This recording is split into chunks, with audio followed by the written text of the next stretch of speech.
Well, all week we've been talking about the war in Ukraine and all the videos that are coming from the front line showing what is going on in real time. Like this video of a man who was filming when an airstrike rained down on the building behind him. Ukrainians also released this video of a captured Russian soldier calling his mom. He tells her she needs to use social media so as many people as possible know the truth about Putin's attacks. Now, this is what we're seeing in the West, but over in Russia, it's a very different story. State-run media is heavily censoring what's being said, limiting access to Western media. They've even been using children, you guys. Look at this is real. On TV to explain the war to Russians. They claimed many videos being seen across Russia are fake.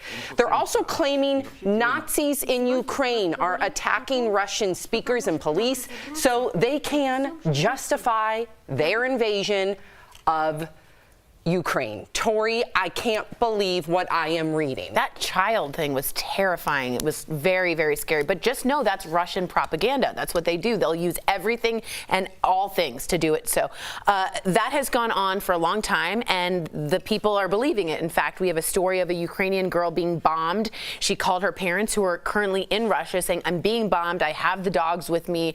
The Russians are coming for me." And she keeps saying, "No, it's not. It's not the Russians. We're not doing anything." So the message is getting across and being believed by certain Russians. I also have to say it's a very hard thing to do, but Anonymous, the hacking group, has hacked into several of the Russian propaganda sites like RT.com. So there's another angle here of a cyber war going on at the same time as a real war. So it's a really confusing thing, but Russian propaganda, they'll use anything. Yeah, I talked about this yesterday, how like it's a different war now, because in the past you believe these things because you don't see things. With social media, like Tori just said, now you're seeing these stories, but they're still countering that with other stories. It's like that movie Don't Look Up on Netflix. I mean, we kind of have a similar situation here in the U.S. Yeah. I mean, there's some things that the right feels like and the left doesn't see, and vice versa, and the left doesn't. We have the same issue. It's not a war issue. They have a bigger problem on their hands, but this seems to be a worldwide issue. Like, if you're on one side or one subject, there is no going to the other side or thinking the other process, like thinking it through. Well, I think you're using the right word when you say war, but it's really almost, obviously we're seeing missiles and bullets and bombs, but really everything we talk about is a war of information, and who's going to win that battle. When we look at January 6th, there was thousands of people that had gotten bad information. I mean, they were all dead set on this information that they were sure was correct. And how many times throughout history have people acted because they thought they were doing the right thing?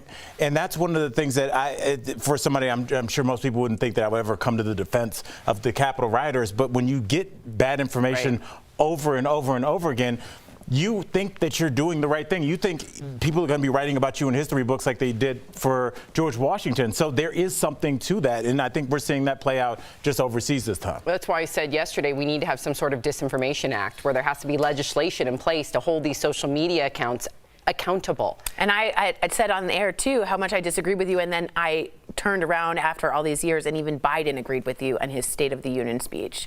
It was incredible.